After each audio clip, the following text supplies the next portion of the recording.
lo mejor que ves. Guatevisión, lo mejor que ves. Guatevisión.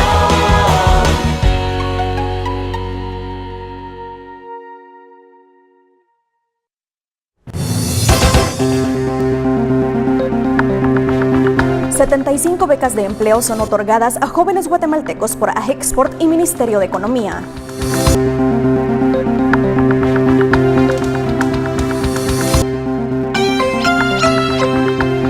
Localizan avioneta y drogas en pista clandestina en el Estorizabal. 4 personas son capturadas.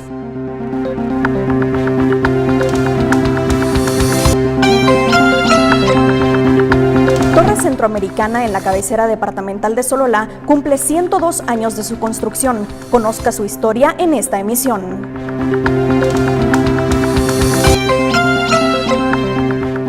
Con poca participación de los vecinos, autoridades y organizadores inauguran el Carnaval de Mazatenango.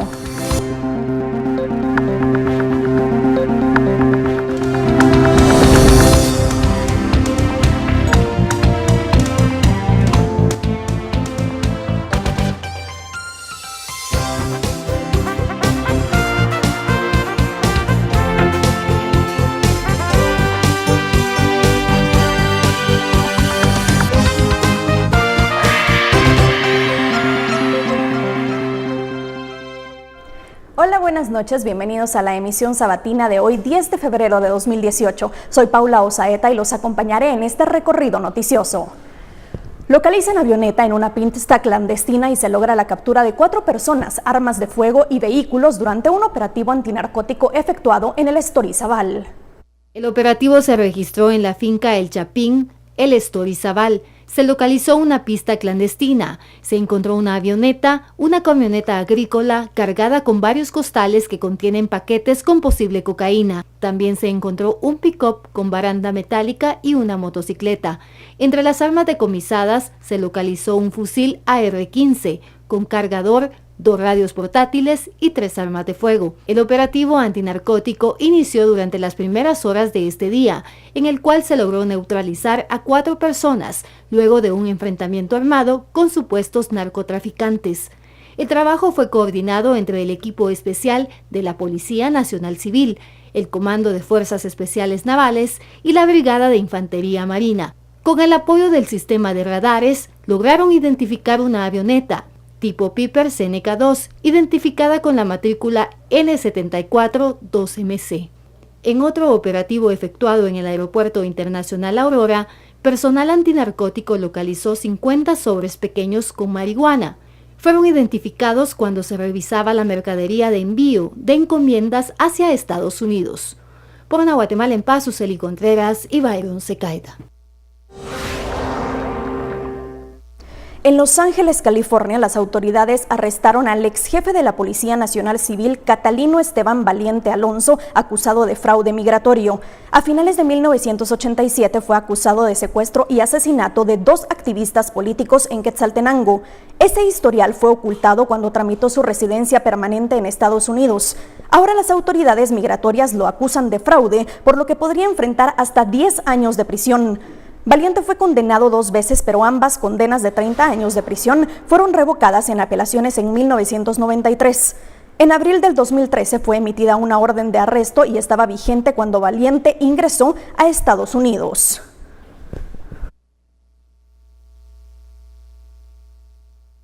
Entre los hechos de violencia ocurridos en las últimas horas se registró el asesinato de un hombre en la 8ª calle y 6ª avenida de la zona 1, 4 heridos de bala en distintos hechos delictivos y 2 accidentes de tránsito. El cadáver de un hombre de aproximadamente 22 años fue localizado en la 8ª calle y 6ª avenida de la zona 1. Vestía un sudadero, pantalón corinto y zapatos negros. Los bomberos municipales trasladaron a Óscar Manuel Chuc, de 22 años, con heridas en las piernas, y la tercera persona herida, identificada como Elder José Rodríguez, con una herida en la pierna, se opuso al traslado.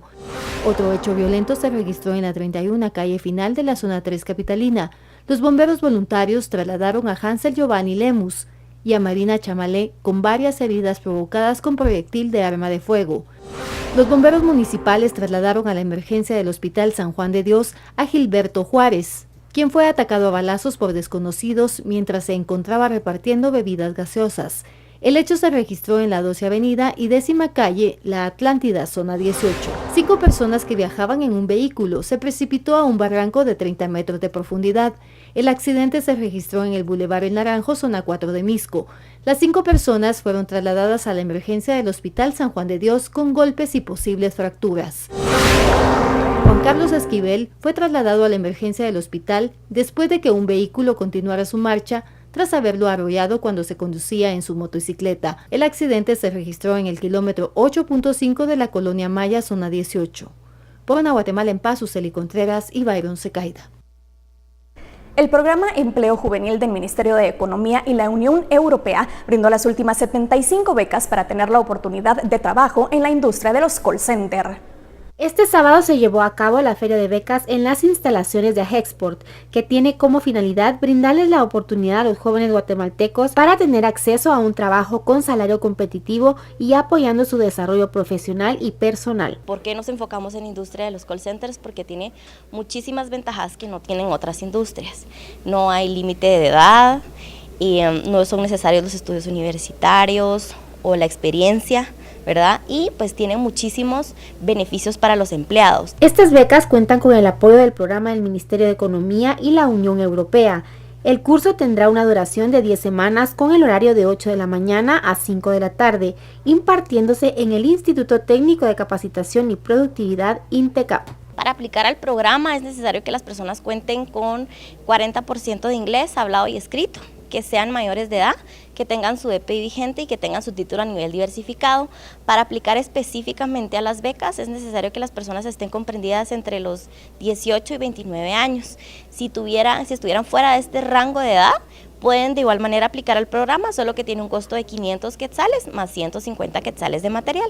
Durante los últimos 2 años, este programa ha impactado positivamente a más de 2.500 jóvenes para obtener un empleo formal. Yo decidí venir a este programa ya que me están dando una buena oportunidad para sobresalir profesionalmente en el ámbito laboral y en el ámbito educativo. Entonces voy a aprovechar esta oportunidad. Si usted no tuvo la oportunidad de asistir, puede inscribirse en INTECAP Central de la Zona 5 a las 7:30 y 9 de la mañana, de lunes a viernes. Por Una Guatemala en Paz, Karen Beltetón y Daniel Ramírez.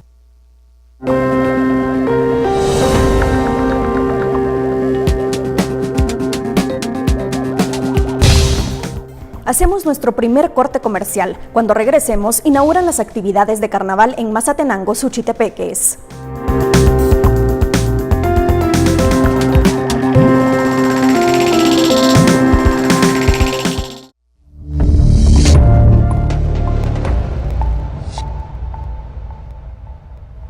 Continuamos y lo hacemos con un avance de los diferentes temas que la edición dominical de Prensa Libre prepara para usted. Buenas noches, le deseo que su descanso esté siendo reparador. En nuestra edición de Prensa Libre Domingo le presentamos la historia de un pueblo admirable a través de los ojos de un musicólogo que se ha dedicado a estudiarlos. Se trata de los garífunas. Ahora, si a usted lo que le gusta es la música clásica, le presentamos una interesante guía para conocer a más autores y también cómo poder llegar incluso a tocar un instrumento. Conversamos también con un maestro de la actuación que ha sido Quijote y villano, ha hecho personajes clásicos y contemporáneos. Y este lunes no se pierda la entrevista que le presentamos con el embajador de Estados Unidos, Luis Arriaga, al final de la semana en que se tuvo tantas noticias relacionadas con Estados Unidos, el pronunciamiento de apoyo a la CICIG, la visita del presidente guatemalteco a Estados Unidos. Esto y mucho más viene en nuestra edición domingo. Y recuerde, aquí en Prensa Libre estamos para servirle a usted.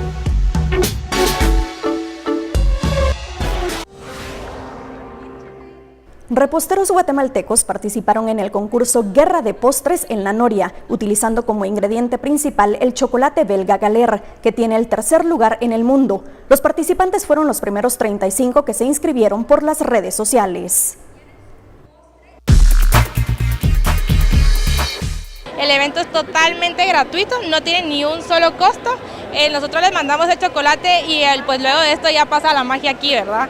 La magia de que ellos tienen que hacer un postre con el chocolate, es la base que tienen que utilizar, no pueden utilizar ningún otro, y ya pues el ganador se gana un viaje que es por Delta, luego una batidora por Kitchener y por Royal Caribbean también. Hoy cumple 102 años un ícono del departamento de Sololá. Se trata de la Torre Centroamericana ubicada en la cabecera departamental. Conozcamos a continuación su historia.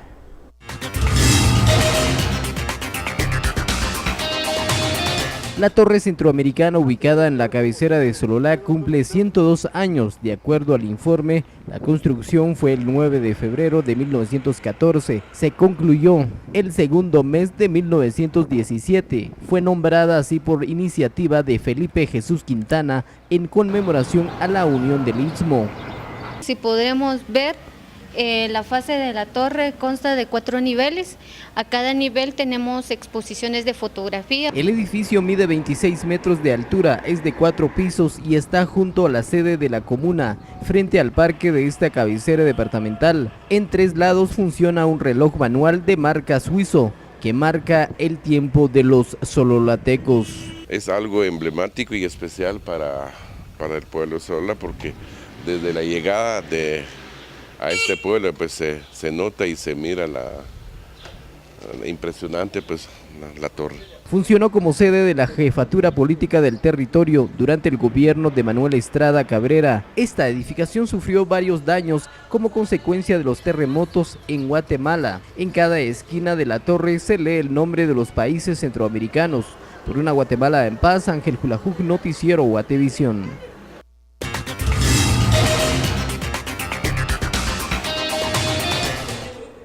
Estudiantes de los municipios de San Gabriel y Santo Domingo Suchitepeques cuentan desde hoy con el servicio de biblioteca virtual.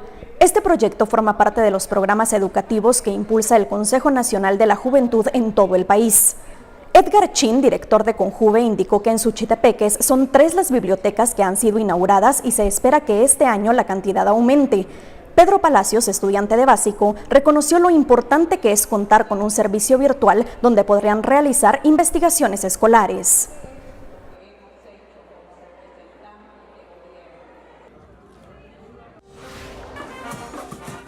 La fiesta del Carnaval Mazateco se inició hoy con el desfile de bandas musicales nacionales y extranjeras, así como autoridades locales que recorrieron las principales calles de Mazatenango.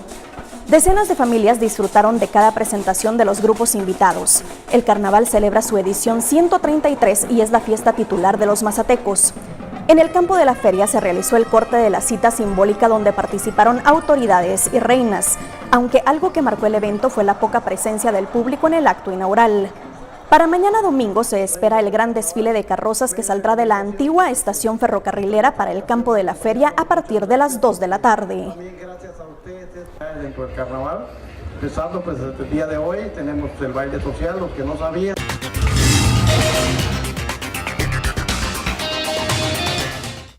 Dentro del marco del Día de los Humedales en establecimientos educativos de Puerto Barrios y Zabal, se realiza una serie de actividades de sensibilización ambiental sobre la importancia que tienen los humedales y cómo deben conservarse. A través de la Unidad Técnica de Punta de Manabique del Consejo Nacional de Áreas Protegidas CONAP, se efectúan explicaciones de cómo funcionan los humedales y los beneficios que brindan al medio ambiente. Asimismo, dan a conocer las diferentes especies que habitan en ellos. De acuerdo a los ambientalistas, Guatemala, a través de la Convención Ramsar, ha declarado 7 humedales que forman parte de la lista de importancia internacional, de los cuales 3 de ellos se encuentran en Izabal, los cuales son Refugio de Vida Silvestre Punta de Manamique en Puerto Barrios, Refugio de Vida Silvestre Bocas del Polochic en el Estor y Área de Usos Múltiples Río Sarstún en Livingston.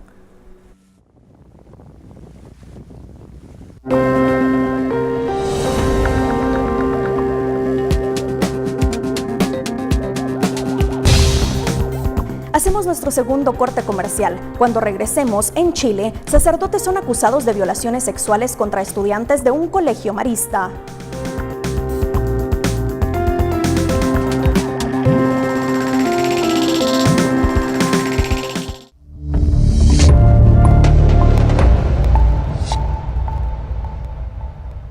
Ex estudiantes que acusan a sacerdotes de haber cometido abusos sexuales de los que fueron víctimas en un colegio de la Congregación Marista en Chile cuestionaron la investigación canónica del caso que comenzó el viernes con la declaración de los involucrados. Exestudiantes de una escuela católica en Chile que acusan a sacerdotes de abuso sexual aseguran que no confían en la investigación que realiza la Iglesia. El viernes comenzaron las declaraciones de los involucrados con el testimonio de Isaac Gibovich, quien el año pasado denunció haber sido abusado sexualmente por un sacerdote en el Colegio Alonso de Ercilla en Santiago hace más de 35 años. Gibovich fue la primera víctima que declaró ante un sacerdote salesiano encomendado por la Congregación de los Maristas para realizar la investigación. Nosotros confiamos en la justicia chilena. La justicia chilena tiene nuestra confianza. El proceso canónico no es transparente. Hay procesos en los que nosotros no conocemos. El caso estalló en agosto pasado cuando la propia Congregación de los Maristas presentó una denuncia ante la Fiscalía en contra de su sacerdote Abel Pérez, por haber abusado sexualmente de 14 menores en 2 colegios. Unos 80 curas han sido acusados por abusos sexuales en Chile desde 2000, según la organización estadounidense Bishop Accountability. La exguerrilla FARC suspendió de forma temporal su primera campaña electoral en Colombia hasta que se garantice la seguridad de sus candidatos para los próximos comicios. El gobierno colombiano aseguró el viernes que cumplirá con su deber de garantizar la seguridad en las elecciones de este año, luego de que la exguerrilla FARC, ahora convertida en partido político, suspendiera su campaña electoral tras las agresiones que han sufrido sus candidatos. Colombia ya ha vivido esta historia en el pasado. Y es un esfuerzo grande el que tenemos que hacer para que estas conductas sean descalificadas, sean rechazadas por la sociedad, no solamente por las autoridades, sino por la sociedad y por los líderes políticos. El excomandante guerrillero Rodrigo Londoño, alias Timochenko, ha cancelado visitas por motivos de seguridad y ha tenido que ser protegido de personas que pretenden agredirlo durante actos proselitistas. El líder rebelde tiene una intención de voto que ronda el 1% según encuestas recientes. De acuerdo con la exguerrilla, los ataques no son reacciones espontáneas, sino un plan coordinado por parte de sectores que se opusieron al acuerdo de paz entre los rebeldes y el gobierno. El pacto les garantiza a las FARC 10 escaños en el Congreso por 2 periodos de 4 años. Los colombianos elegirán en marzo a sus congresistas y en mayo a un nuevo presidente. Un total de 102 títulos olímpicos en 7 deportes y 15 disciplinas serán distribuidos en Corea del Sur con ocasión de los Juegos Olímpicos de Invierno.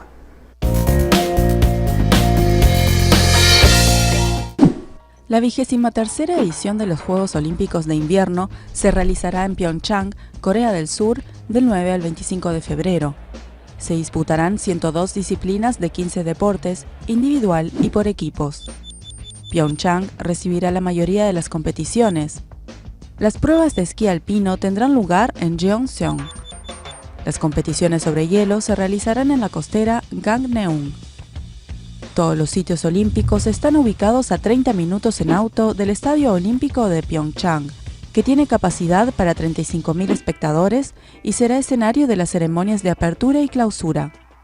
Además de las disciplinas emblemáticas, 6 debutarán en esta edición. El snowboard debería seducir a jóvenes espectadores, y nuevas disciplinas en equipo deben acortar la distancia entre los sexos. En curling se desarrollará una prueba de doble mixto, además de las pruebas por equipo masculino y femenino. Por primera vez, el esquí alpino también se disputará en equipos mixtos. Finalmente, el programa de patinaje de velocidad se completará con pruebas de grupo hombres-mujeres.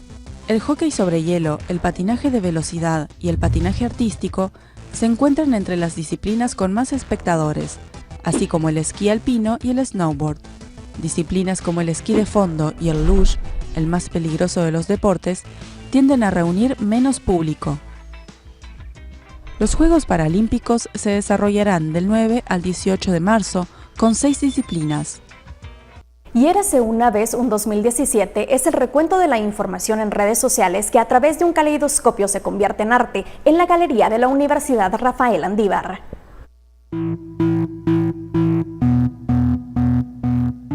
Los artistas tienen nuevas tendencias en cuanto a experimentar y lograr que espacios se conviertan en algo interactivo para el público que tiene la oportunidad de acercarse. Realmente lo que sucede con el arte conceptual es que nos da un poquito la capacidad, nos da la oportunidad realmente de poder materializar un poquito más lo que es el concepto y basarnos básicamente en un concepto, y esperamos que el concepto y el resultado de la obra se dan de la mano, ¿verdad? Y especialmente en este trabajo para mí es muy importante la interacción con el público, porque la obra cuando usted la hace deja de ser suya, es del público. ¿Qué temática tiene esta propuesta en esta sala? Es una temática interesante y yo creo que es una problemática que estamos viviendo a nivel mundial, en el que hay mucha incertidumbre, muy poca certeza sobre la información que recibimos, mucha de la información que recibimos por los diferentes medios, redes sociales, medios de comunicación, las mismas personas que tienen el poder hablando, y no le hablo solo del poder político, le he hablado del poder económico, del poder en la medicina, en los diferentes campos. La información no siempre es la certera, se manipula muchas veces, y eso confunde al público. Entonces yo estaba muy inquieta con esto y pensé que un caleidoscopio que aparte de una realidad le genera una nueva realidad que usted no conoce y que le fascina o que lo puede hechizar o confundir, podía ser la manera más fácil de poder trasladar esto que yo puedo percibir a nivel mundial.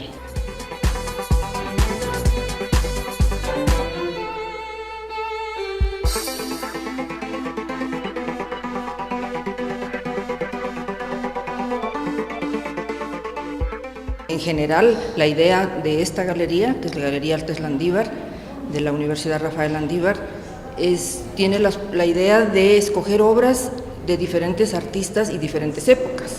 Entonces, no nos quedamos o en el arte tradicional o moderno o conceptual.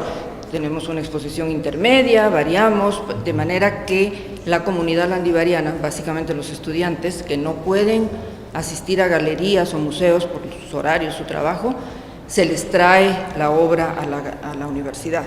Y entonces la galería en sí, físicamente, es un espacio pequeño, pero eso nos facilita el escoger lo más importante de cada artista, y entonces por ese camino siempre nos hemos manejado, de sacar lo más esencial de cada artista. Es importante hacer referencia a que el arte es un aporte que genera cambios en el ser humano, que lo hace trascender, le puede regalar paz, equilibrio en todos los aspectos, emocionales, físicos y espirituales. ¿Cómo lo visualiza el artista de cara a la niñez y la inmersión del arte en la niñez? Yo creo que nunca deberíamos de dejar de ser niños, y yo creo que es vital que el niño experimente y que el niño pueda a través del arte expresarse, a través del arte comprender un poquito el mundo que nos rodea. Lourdes de la Riva. Doña Lourdes, gracias por estar con nosotros. A usted, muchas gracias.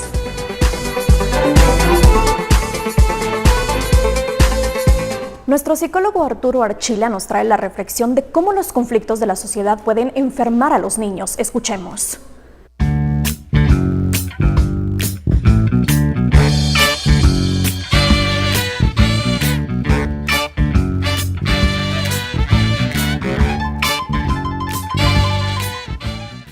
Desde el punto de vista psicológico, casi todos los niños nacen sanos.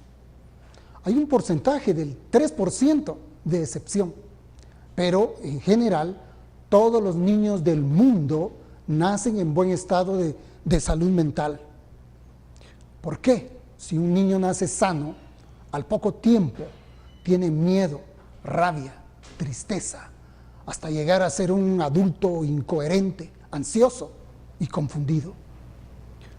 Sin duda somos una sociedad enferma, y el problema es que todos los niños del mundo nacen y crecen en sociedades que esencialmente los destruyen. Las creencias, los hábitos y las costumbres actuales, en general, poco ayudan a crear un ser humano sano. Un niño saludable nace sin religión, sin concepto de patria, sin clase social, sin dependencia a las marcas, sin racismo, sin enemigos imaginados. Nace con amor a la vida, sin ansiedad por sobresalir y sin angustia por poseer y acumular.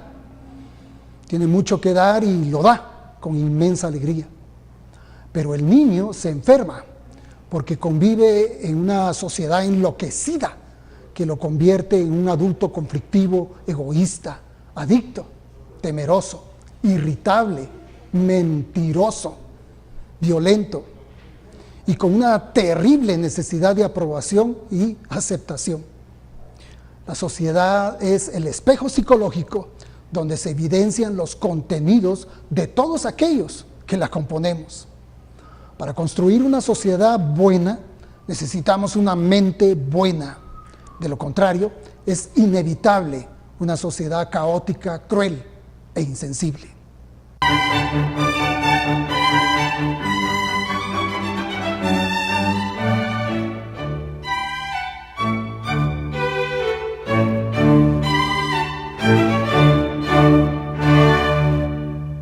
Y ahora llega el tiempo para conocer las condiciones del clima para mañana domingo. Aprovecha el 20% de descuento en la nueva línea de Comex, Master Plus, Práctica, ProMil, OneCoat y Real Flex. Comex, el mejor lugar para comprar pinturas. Muy buenas noches a todos ustedes. Informe del clima para mañana domingo en Noticiero Guatevisión, donde prevalecen los cielos parcialmente nublados. No se descarta la presencia de lluvia sobre el departamento de Petén y de Izabal. Y como vemos nuestro mapa, pues el resto del país con cielos parcialmente nublados a despejados totales. Las temperaturas continúan agradables. Al mediodía con 24 grados sobre Ciudad de Guatemala y el departamento de Huehuetenango. Vamos a tener sobre Quetzaltenango temperatura de 21 grados al mediodía, pero frío durante la noche con 4. Estos 4 grados también pues, se podrían registrar en el departamento de San Marcos y de Totonicapán, 7 en Huehuetenango y Sololá, Zacatepeques con 11 grados y Chimaltenango con 9. Vamos hasta los departamentos situados en la costa sur. Las temperaturas podrían registrarse al mediodía entre los 33 a 36 grados, Retaluleu, Suchitepeques y Escuintla, Santa Rosa entre los 16 a los 31, en el oriente con 30 como máxima, el Progreso, Chiquimula y Zacapa, 24 grados en el departamento de Jalapa, Jutiapa también con temperatura agradable entre los 17 a los 29 grados, Petén podría subir a los 28, Quiché entre los 7 a los 21, máxima de 22 para Alta Verapaz y de 27 grados para Baja Verapaz y el departamento de Izabal. Siguientes 3 días, pronóstico del clima en el Valle de Ciudad de Guatemala. Aprovechemos, tendremos cielos soleados y temperatura al mediodía entre los 24 a los 26 grados. Tendremos luz solar mañana desde las 6 horas con 9 minutos. Aprovecha el 20% de descuento en la nueva línea de Comex, Master Plus, Práctica, ProMil, OneCoat y Real Flex. Comex, el mejor lugar para comprar pinturas.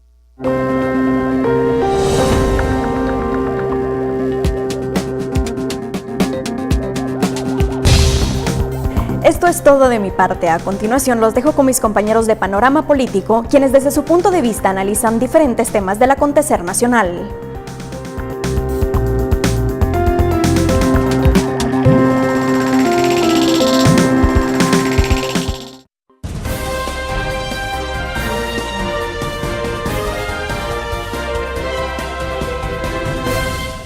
¿Qué tal? Muy buenas noches, bienvenidos a Panorama Político de Noticiero Guatevisión. Es un gusto acompañarlos como cada sábado. Esta noche está junto a mí Otto Ángel, nuestro jefe de redacción, Dulce Rivera, periodista de política del noticiero, y nos acompaña también Javier Soria de Alianza por las Reformas. ¿Por qué? Porque vamos a hablar de muchos temas que tienen que ver con el ámbito político, pero especialmente también la elección de fiscal general y jefe del Ministerio Público para el próximo periodo. Y vamos a empezar precisamente por eso, porque hemos visto que ha habido ya mucho movimiento al respecto. Incluso hasta vimos un clasificado algo curioso del pueblo de Guatemala que estaba requiriendo un fiscal intachable, un fiscal con ética impecable. Así que básicamente eso es lo que se pide. ¿Cómo ves hasta ahora, Javier, para empezar contigo, el proceso? ¿Cómo lo has visto evolucionar? Bueno, digamos hay dos ámbitos, adentro de la comisión de postulación y está en el exterior, toda la periferia y lo que está sucediendo en el país. Adentro de la comisión de postulación se ve claramente lo que siempre se ha denunciado. Este modelo de elección por comisiones de postulación ha topado y es necesario reformarse. Era parte de las reformas que no pasaron el año pasado. Pero se puede ver cómo hay un bloque de academias legítimas, los decanos lo conforman. Son esas academias que efectivamente tienen un montón de estudiantes, tienen licenciatura, maestría, el decano no fue nombrado a última hora. Y a pesar de que uno puede intuir que hay diferencias por el sector que representan, está la universidad del sector público, está las universidades que son privadas, las que son, por ejemplo, afines a órdenes religiosas, todas se reconocen como academias legítimas y son un bloque, ¿verdad? Después vemos al presidente de la comisión, Pineda Varales, que sabemos que fue electo en las Cortes que fueron pacto del PP y del líder, y también vemos a las autoridades del Colegio de Abogados y Notarios, al presidente y presidente del Tribunal de Honor, y son otro bloque. Y vemos claramente cómo ahí se pueden mover. Vemos con preocupación que los instrumentos, ayer se metió un recurso legal precisamente por la preocupación de que los instrumentos realmente permitan ser un parámetro objetivo para poder determinar quién es idóneo o no. Y eso es más o menos lo que está sucediendo adentro de la comisión. Esos son como los bloques. Y el resto son las universidades que sabemos que son pequeñas. Algunas fueron creadas ad hoc para este proceso. Y afuera lo que vemos y celebramos es que hay un bloque que se está uniendo de sociedad, de pueblo, que realmente está interesado en monitorear el proceso. Y esos son estudiantes, organizaciones de base, organizaciones de sociedad civil, organizaciones nuevas, colectivos urbanos, que están preocupados y todos van a una. No importa de qué sector vienen. Por un fiscal intachable, como decía el anuncio del periódico, ¿verdad? A ver, también vemos, por ejemplo, mientras esto está sucediendo en cuanto a la elección de fiscal general, vemos otros movimientos a lo externo, siempre como que a la defensiva de lo que está sucediendo ahora en la lucha contra la corrupción, y voy a referirme específicamente a los viajes constantes que ha hecho el gobierno de Guatemala a los Estados Unidos. Ahí que les dejo a ustedes la palabra. A ver, sí, hemos visto en las últimas 2 semanas un esfuerzo constante de la Cancillería, que es a quien corresponde estos movimientos de tratar de negociar con Naciones Unidas una salida amigable de la salida de Iván Velázquez. Creo que la canciller Jovel ha sido muy mala en explicar cuáles han sido las intenciones. Tuvo una conferencia de prensa desastrosa el lunes recién pasado, donde esencialmente replica ya lo que el presidente Morales había dicho en una primera instancia. Estamos preocupados por cómo se está llevando el tema de la presunción de inocencia de parte de CICIG y del Ministerio Público, el tema de la prisión preventiva y unos cuantos aspectos más ahí. Pero lo peor fue, y esa es una interpretación extra, como uno entiende que la canciller Joviel y el gobierno tienen enemigos dentro de la Cancillería, que no les ha gustado cómo han llevado las cosas y que filtraron este documento que publica, si no estoy martes o miércoles, el periódico, donde esencialmente está todos los detalles de la negociación de la canciller. Donde hasta se pide remuneración para esas personas que han digamos que hay que entenderlo en su justa dimensión. La señora Jovel trata de ilustrarle al secretario general de Naciones Unidas que se ha abusado de la prisión preventiva, y de manera retórica le dice, bueno, y ustedes le van a pagar a todas estas personas que han sufrido por la prisión preventiva. Pero ahí digamos que es una retórica muy torpe. Ella muy confiada de que esto no se iba a filtrar, que Naciones Unidas no le iba a decir, y quizá pensando que el secretario de Asuntos Políticos de Naciones Unidas, los staffers del señor Gutiérrez o el mismo señor Gutiérrez no tienen la dimensión de quienes están purgando prisión preventiva. Que eso, creo yo, no demerita una discusión legal que sí deberíamos de entrar, que el tema de la prisión preventiva para algunos casos en particular es demasiado exagerado en el sistema de justicia guatemalteco. Pero eso no lo decide sí, eso lo decide un juez. Ciertamente. Entonces, incluso hasta tus quejas o tus argumentos presentados ante la ONU pueden ser absurdas hasta cierto momento, porque estás tratando de echar la culpa al trabajo de la CICIG cuando no son ellos los que deciden, por ejemplo, esta prisión preventiva, ¿verdad? De hecho, sociedad civil, CICIG misma, el sector privado están de acuerdo en que era necesario, por ejemplo, una ley de aceptación de cargos o algo que pudiera en la parte procesal, no en la parte penal, darle salida a lo que estaba mencionando Otto. El problema fue que justo en ese momento, cuando empezaba a tomar tracción, la clase política, que sabe que no puede ser sujeta porque siendo funcionarios no pueden ser sujetos a ese tipo de salidas procesales, lo que trató de legislar fue impunidad. Entonces, ahí vemos cómo lo que nos está deteniendo realmente es una clase política cuyos intereses están completamente divorciados del resto de la población. Lo que menciona Otto es cierto, tenemos que tener ese debate nacional acerca de qué hacer para que esos casos avancen y no se estén atascando en el sistema de justicia. Y una cosa que quería agregar bien puntual, con el tema de las filtraciones en el Ministerio de Relaciones Exteriores. Yo creo que eso nos lleva un poco al escenario cuando Trump tomó la presidencia en Estados Unidos y había en ese momento una resistencia del servicio civil americano a mucha de la limpieza que quería hacer Trump, digamos, con una óptica muy empresarial adentro, de hacer un downsizing, reducir de manera importante el servicio civil, pero es importante tener una tecnocracia, una burocracia independiente que no dependa del vaivén político, y eso es lo que creo que estamos viendo también en el Ministerio de Relaciones Exteriores.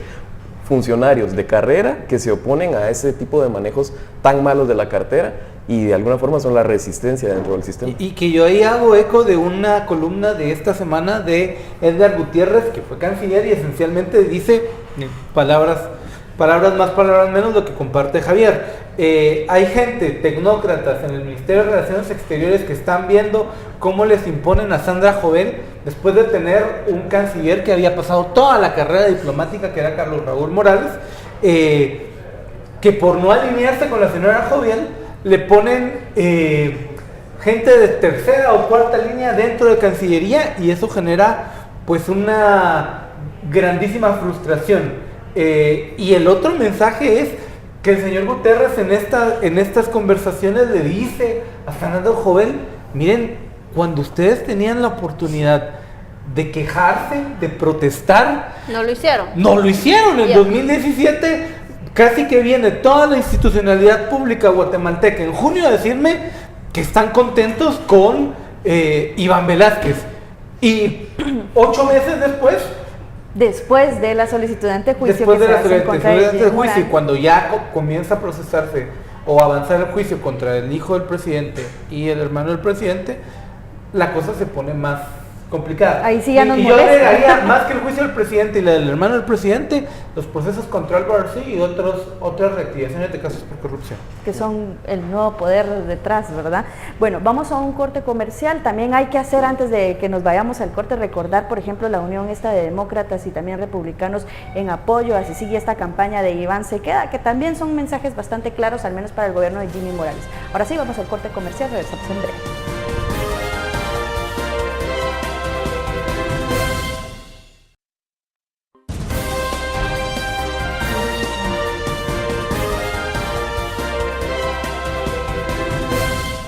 Continuamos acá en Panorama Político de Noticiero Guatevisión. Ahora vamos a pasar de Sandra Jovel a Joviel Acevedo. Ya Otto estaba un poco ansioso porque quería pasar al tema de Joviel Acevedo acá. Bueno, el gobierno de la República firma un acuerdo para dar luz verde al pacto colectivo con el magisterio.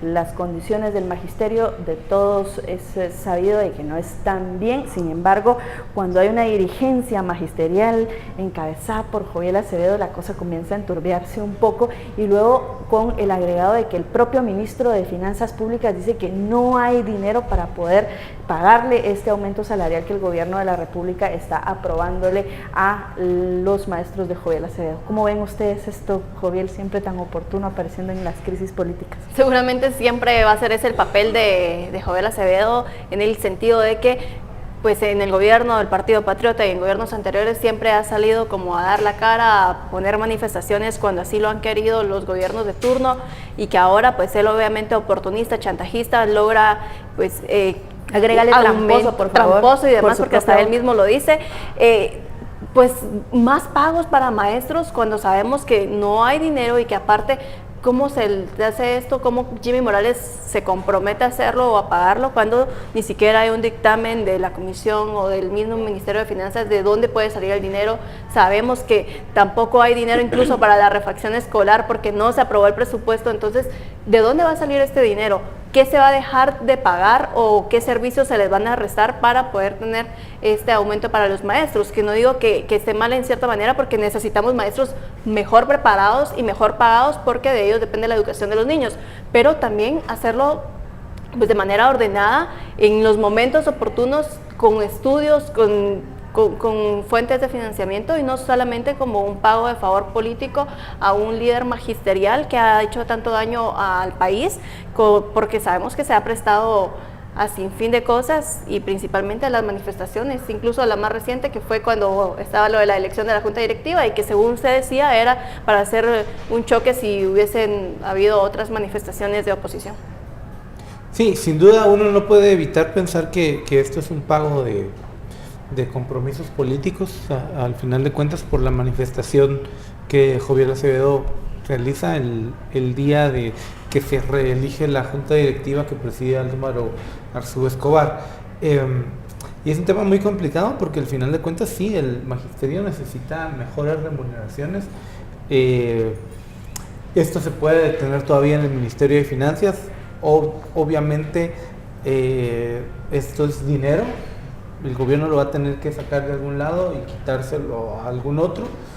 No sé, no soy experto financiero, lo que sí me da una impresión es que a la luz de la ejecución tan baja del año pasado, muy probablemente sí hayan recursos para pagar la demanda del magisterio, que anda por ahí de los 500 millones de quetzales, o lo que terminan firmando. El tema es que vamos a seguir viendo a Jovial Acevedo de aquí, va a terminar el gobierno de Jimmy Morales, va a venir quien venga, que es un sujeto de análisis en muchas mesas, y quien venga y se vaya, y creo que Jovial Acevedo va a seguir en la dirigencia del magisterio. Creo que América Latina está metida en un problema con sus liderazgos sindicales. Una historia similar está pasando en Argentina entre el presidente Macri y uno de los... En México, Alvester Gordillo, que es una señora muy poderosa, que hace que ya se le condenó, pero hasta tiene un partido político a su servicio. O sea, cada vez que vemos el tema sindical en la región es complicado, al final de cuentas. Yo coincido con Otto, o sea, hemos visto cómo en redes sociales, por ejemplo, ese tema que mueven es puramente del para cuándo, ahora les dicen los paracuandistas. Los paracuandistas. Pues hay un sustrato de verdad en eso, o sea, sí es cierto que el movimiento sindical también está cooptado, tiene cúpulas corruptas, no es la única, la de salud, la de educación, también miramos la de salud, y eso es lo que hacen, transan privilegios para la cúpula principalmente, a cambio de gobernabilidad para el gobierno de turno, ¿verdad? Y eso es algo sumamente perverso. Y sí tiene que ver también con la cantidad de dinero que como sociedad nosotros gastamos en educación, pero que le llega efectivamente el objetivo final ni siquiera son los maestros, son los estudiantes, pero por supuesto que para ser bien atendidos tiene que haber maestros de carrera capacitados y bien pagados. Nosotros con la cantidad que pagamos del Producto Interno Bruto, es por eso muchas de las explicaciones que tenemos y caldo de cultivo para que un líder como Jovial se enquiste en los sindicatos. O sea, no...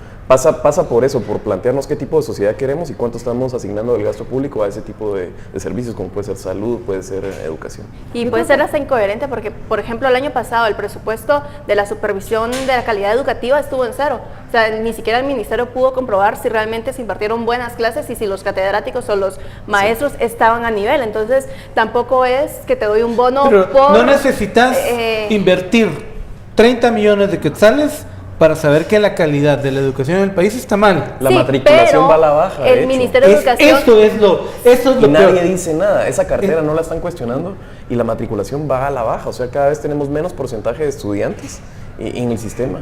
Y mala educación. Habíamos avanzado.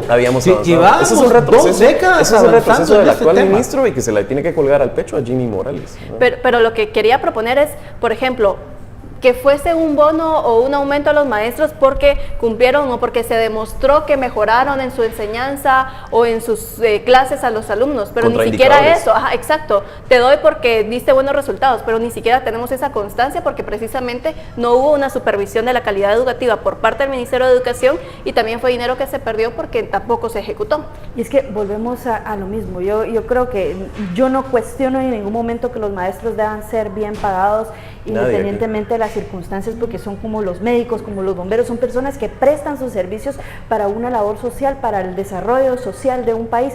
Sin embargo, cuando vemos a la dirigencia como Jovial Acevedo y cuando todos sabemos el tipo de tramposo que es, como él mismo se ha calificado, pues entonces ahí vienen las interrogantes, viene lo que se viene empañando en el magisterio. Además de eso, cuando sumas otros elementos, como por ejemplo de que si hay plata para comprar pantalones caros y lujos del presidente y todo este despilfarro que se hace, la gente obviamente...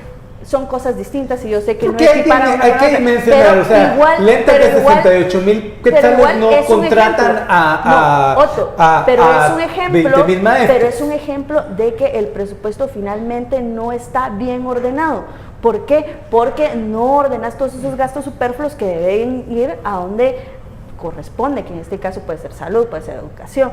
Vemos, ustedes van al Hospital Roosevelt y ven a los sindicatos, la cantidad de sindicatos que hay ahí, y ves camillas que están sin llantas, porque sin las llantitas esas donde llevan a los pacientes, y los pacientes casi que los llevan cargados. Cuando ves todo ese deterioro, tanto del sistema de salud como el sistema de educación, todo ese tipo de cosas te ofenden y te revientan en la cara.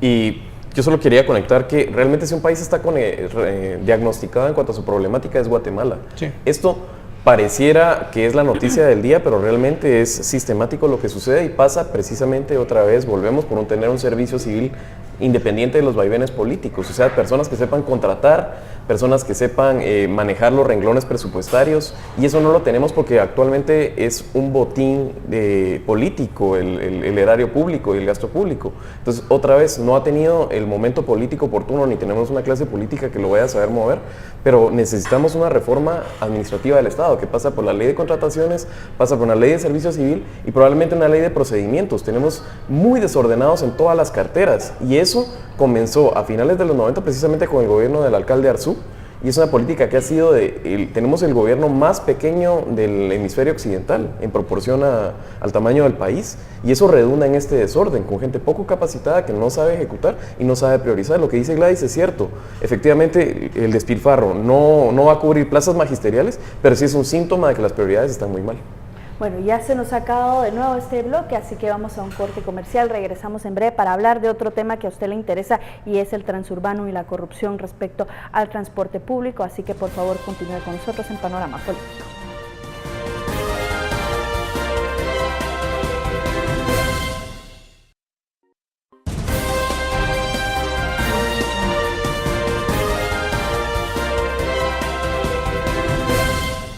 Llegamos ya al final de Panorama Político, y como se lo mencionábamos en el bloque anterior, vamos a hablar sobre el transurbano. Contraloría General de Cuentas revela que se está realizando una investigación sobre el transurbano, algo que debe haberse hecho hace mucho tiempo. De hecho, según indicaban, se comenzó en 2015 con esta investigación, prácticamente que adelantan un poco de lo que pueda venir en los próximos días, y pues no es un secreto para nadie que hay corrupción en el transurbano. ¿Por qué hasta ahora? ¿Cómo ven ustedes esto?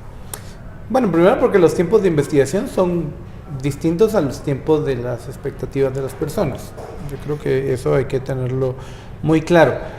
Pero lo segundo también es porque es un modelo muy complejo, en el que yo cuando conocí la solución que se planteaba para el transurbano, aunque no estaba totalmente de acuerdo con ella, me parecía un modelo interesante, que era, usted es dueño de un bus, yo el Estado le voy a facilitar, le voy a presentar un banco que está en Brasil, que le va a dar un préstamo para que ese bus se convierta en un bus más moderno, y yo voy a ser su garante si por alguna circunstancia usted se queda sin las posibilidades de pagar.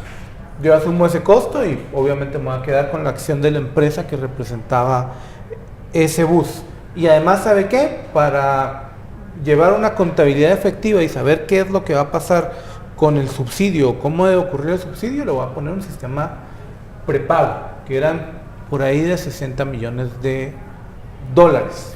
Yo incluso reporteando visité ese centro donde se recibía la información del prepago, tenía monitoreo GPS, era una cosa muy ambiciosa, pero que tocaba intereses de empresarios que no vale la pena llamarlos empresarios, porque lo que son era gente que medra de la teta del Estado, al final de cuentas, que no les interesa la empresarialidad, sino que les interesa recibir un subsidio independientemente si su bus está parqueado o no. Esa explicación es bastante compleja, pero mientras se llevaba el proceso de por medio, se seguían dando subsidios, y esos subsidios nunca fueron a parar a la gente. Así es. Y eso no se, estos bajo el sistema de transurbano sí se pueden comprobar, que no se han podido comprobar con la herencia de los casi 15, 20 años de subsidio a los buses rojos de toda Ciudad de Guatemala, porque simplemente se daba el dinero, se asumía que se iba a gasolina y repuestos y no había ninguna fiscalización contable. Entonces, por ahí saltó el ¿para cuándo el transurbano? Bueno, ¿para cuándo el sistema del transporte público? yo creo que jamás para el transporte público, pero sí para el transurbano, porque ya hay señales. Es más fácil de fiscalizar. Sí, y yo solo para cerrar mi intervención, uno de los detalles que Contraloría señala es, miren, pusimos $60 millones para comprar todo el sistema, para crear todo el sistema de prepago. Se compraron las cajitas que iban en los buses y solo se instalaron a 445 buses, porque los otros ya nunca vinieron. Pero entonces 2.800 cajas deberían estar metidas en una bodega y no están. que es casi la agüita mágica, ¿no? A ver, yo quisiera traer a la mesa otro nombre que también es como suena tan similar como Joviel Acevedo, y es Luis Gómez, este personaje del transporte público que fue quien estuvo negociando todo este tema del transurbano, y cómo lo vimos a lo largo de los gobiernos siendo aliado incluso de los candidatos políticos, como es el caso de Libertad Democrática Renovada. O sea, ahora está prácticamente tras de él la pista, ¿o no? Sí, y precisamente conduce a alguien que ha operado los subsidios para el sistema del transporte público, pero es para la parte de la oferta, o sea, los que proveen el servicio. Y lo que decía Otto, yo lo comparto y creo que ese está en el blanco, y es el subsidio y la parte de poder premiar nunca ha estado en la demanda, nunca ha estado en el usuario. Y esa parte es caldo de cultivo para que sucedan focos de corrupción como esto. A pesar de que el modelo de transurbano tenía controles y era una idea interesante, como dice Otto, nunca se pudo darle poder al usuario del transporte. Y siempre cuando eso va a suceder va a ser caldo de cultivo para que encuentren la forma de robar. Y al final entraron a la gente por aquella necesidad de un transporte más seguro, más eficiente, que pues pudiera respetar, por ejemplo, a las personas mayores de edad y todo lo demás. Entonces realmente se cuestiona qué pasó con todo este dinero, porque incluso sabemos que en la actualidad hay ciertos problemas con los cobros. Hay gente que se queja porque no le están cobrando la cuota establecida, sino que se les cobra además esas deficiencias, incluso aquellos botones de pánico que estaban en las paradas que nunca funcionaron, y que si ahora los presionas igual te quedas porque no te va a llegar a auxiliar nadie, porque no sirven. Las mismas paradas que ya están quebradas, que ya ni siquiera tienen cámaras de vigilancia, todo esto creo que... Las cámaras funcionaron 2 meses. ¿Y qué puedes hablar ahora? Pero por lo mismo, ¿verdad? Cuando tenías tanto ¿Y qué pasó con ese dinero que tenías ahí para eso? ¿Por qué no se hacía nada? Y ahí hay responsabilidades políticas de por lo menos 2 personas, de Guillermo Castillo, ministro de Comunicaciones en la gestión de Álvaro Colón, y de Alejandro Sinibaldi, ministro de Comunicaciones en la gestión de Otto Pérez Molina, y del viceministro Guillermo Sosa en la gestión de Otto Pérez Molina, que era el encargado de hacer esas supervisiones y que nunca las hicieron. Yo quería llevar una reflexión. Miren, ahorita estamos viendo cómo la Municipalidad de Misco convocó a bases para un sistema de transporte aéreo. Villanueva está hablando más o menos de lo mismo. Hay una cotización de parte de la Municipalidad de Guatemala también para la calzada Roosevelt de transporte aéreo, teleféricos. Pero, a ver, seamos francos, esto no se va a arreglar si no hay un plan maestro de transporte público que atienda las necesidades de la gente. Y esto no le va a gustar a mucha gente, pero el enfoque de ese plan maestro no puede ser, disculpen por lo que voy a decir, la gente pobre de este país o la gente pobre de Ciudad de Guatemala. El transporte público en las grandes ciudades del planeta es para la clase media. Y hasta que no se haga ese cambio de enfoque y no sea una mega inversión, vamos a seguir teniendo problemas de colapso de la ciudad constantemente, y todos vamos a perder 4 horas de nuestra vida diaria en el tránsito. Necesitamos una inversión fuerte en transporte caro, que lo tiene que pagar la clase media, y que encontremos mecanismos para que la gente pobre reciba subsidios para usar ese tipo de transporte. Pero es que incluso ya ahorita ya lo pagan, porque cuando hacen paro de buses tienen que pagar días quexales para transportar por ciertos lugares. A lo que se refiere Otto, y lo comparto, es que los que tenemos que seducir y provocar que dejen de usar su transporte personal y que atasquen las calles con sus carros, es a la clase media que saca su carrito y que nos atasca las calles a todos. Nosotros somos parte de ese problema, somos el objetivo precisamente. Entonces, la cosa es cómo es un transporte suficientemente seguro, bueno, rápido, eficiente, limpio, que le permita a alguien decir, mejor voy en el transporte público que sacar mi carro. Pago $2 Sería por más ride rentable, que posiblemente, que usar mi carro. pero tenés un problema en Guatemala que es la inseguridad y por ejemplo eso. no sé si tú aceptarías dejar de usar tu carro por irte en un bus rojo. Por eso la visión Por eso estoy diciendo que hay que invertir entre 1.000, 2.000, 3.000 millones de dólares en un sistema de transporte público para la ciudad que me evite usar mi carro. Pero en todo caso tendría que ser de los municipios cercanos, porque si ubicas la ciudad, la metrópoli de Guatemala, porque ese es el otro problema. Tenés Transmetro, pero ese solo te cubre hasta el límite con Villanueva. Si esto no tiene un plan maestro que cubra toda la metrópoli, los 4 millones de guatemaltecos que vivimos en la metrópoli, no los 2 millones que viven en el municipio de Guatemala, la cosa no va a funcionar y vamos a seguir viendo problemas como el del transurbano. Bueno, y lo vamos a seguir pagando caro todos, clase media, clase baja, cualquier tipo de clase lo va a seguir pagando.